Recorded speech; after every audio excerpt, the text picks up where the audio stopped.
Good morning. It is May 22nd, 2025. And the reason I mentioned the date is because there's some late breaking news that just came out. Well, actually, as of yesterday, that could really change a lot of things with getting an MS diagnosis.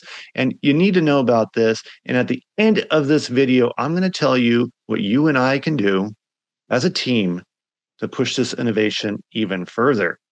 This is very cool. I'm Cliff. This is Life with MS. Let's go. All right. So if you watched my episode yesterday, be it a little bit lengthy, it was all about different diagnosis times from when someone starts a symptom to when they actually get a diagnosis of MS in different countries, and crazy amounts of time between when they got their first symptom and when they got the diagnosis. The US coming in a sad 5.4-year average, while there were places on the planet that were in the 7 years, and some places that were in the 3 years, and some places that were in just like under 2 years. So it was all over. The information was fractured. The data is fractured. There's no standardized way yet to actually get accurate information. So I had to pull from a lot of sources. So take that with a grain of salt. However, while doing my research, what I discovered is a lot of places use an MRI as a part of a step to do that diagnostic criteria. And one of the many issues, according to the barriers I spoke about in that report yesterday, was basically getting time in that scanner because, well, they are a much needed resource. And so they're very heavily used. And for decades, innovations in MRIs have been coming out all the time. And the key objective is to not only increase the level of detail we get out of those MRIs, but decrease the amount of time the patient spends in the MRI scanner. Well, something very interesting has happened. What if I told you that your first MRI to basically get your MS diagnosed could have only taken 8 minutes? 8 minutes. Mine took 3 hours. 8 minutes. 8 minutes. 8 minutes. And I know a lot of people are like, oh, I just hate spending time in an MRI. Okay, 3 hours is a bit excessive. 90 minutes is a bit excessive. 30 minutes can be a lot for some people. And while it doesn't necessarily bother me as much as spending time in a gymnasium yesterday with 2,000 elementary students screaming at the top of their lungs, home, home, home, it can still be nerve-wracking for a lot of people. But I digress. Let's talk about this 8-minute scan. For years, people have been getting their MS diagnosis using a combination of things like the MRI scan and the lumbar puncture. And in the United States, we use a couple other things, but we're not going to go down that rabbit hole right now. We're going to stay focused on the lumbar puncture and the MRI because that's what this new study is about. And if you're unfamiliar with the lumbar puncture, you're probably lucky because not a lot of people with MS are. It's estimated that upwards of 40 to 50% of people that finally get MS diagnosis had to go through a lumbar puncture. The lumbar puncture is actually called the spinal tap. Lumbar puncture just sounds better.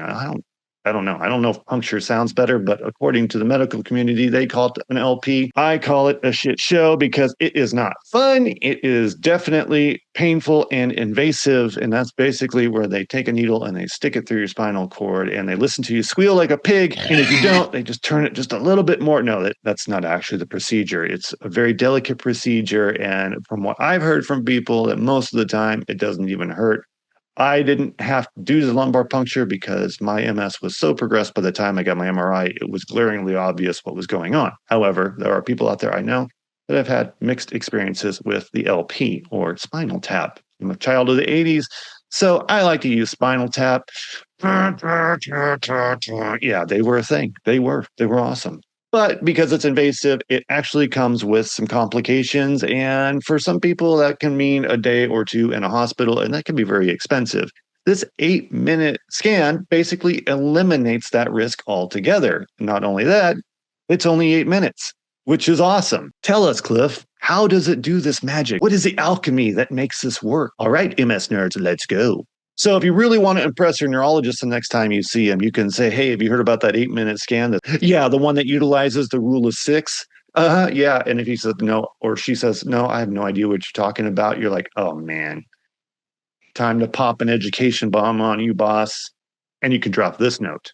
So what's beautiful about the T2 weighted MRI is basically it can see the hallmarks of MS by identifying tiny lesions that are centered around a central vein. Think of a T2 weighted image as like a really powerful magnifying glass looking at your brain, your deepest, darkest secrets, things you never told your spouse, but you'll take to the grave. No, it doesn't actually do that. It's just looking at your anatomy and it's looking for these very specific type of lesions.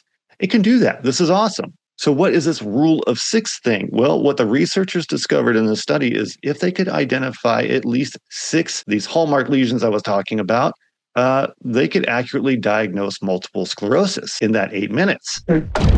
What? This is a big piece of the diagnostic puzzle and also eliminates the need for the spinal tap or the lumbar puncture. This would also increase the speed of the diagnosis, which, if you didn't see my episode yesterday, you should subscribe because it was very good. I must say so myself. And not that I'm biased or anything, but if we can decrease the length of time it takes for people to get an accurate diagnosis, we can also reduce the amount of disability that is caused by MS in that time period. And in this study, they think they can reduce diagnostic times by 3 months, which if you think these diagnostic things take like 2, 3, 4, 5, 6, or 7 years, based on my very limited research I provided in my episode yesterday, 3 months doesn't seem like a lot, but it actually is quite a bit. And it's definitely a start in the right direction. Now, if you're in these countries where people are seeing diagnostic results from first symptom to actual MS diagnosis in, say, 12 to 22 months, 3 months is a huge time savings and can basically save someone from serious disability in some cases. And I heard someone say, well, this is invaluable, but I bet it's not. I'll bet the US healthcare system figures out a way to put a value on this. They never miss that opportunity. All right, forget about the patients. We don't care about them. Let's talk from a healthcare perspective and how this could help save money in the healthcare industry, because overall, that's what we really care about, right? Here in the US. It's really like the overall shareholder return that matters at the end of the day.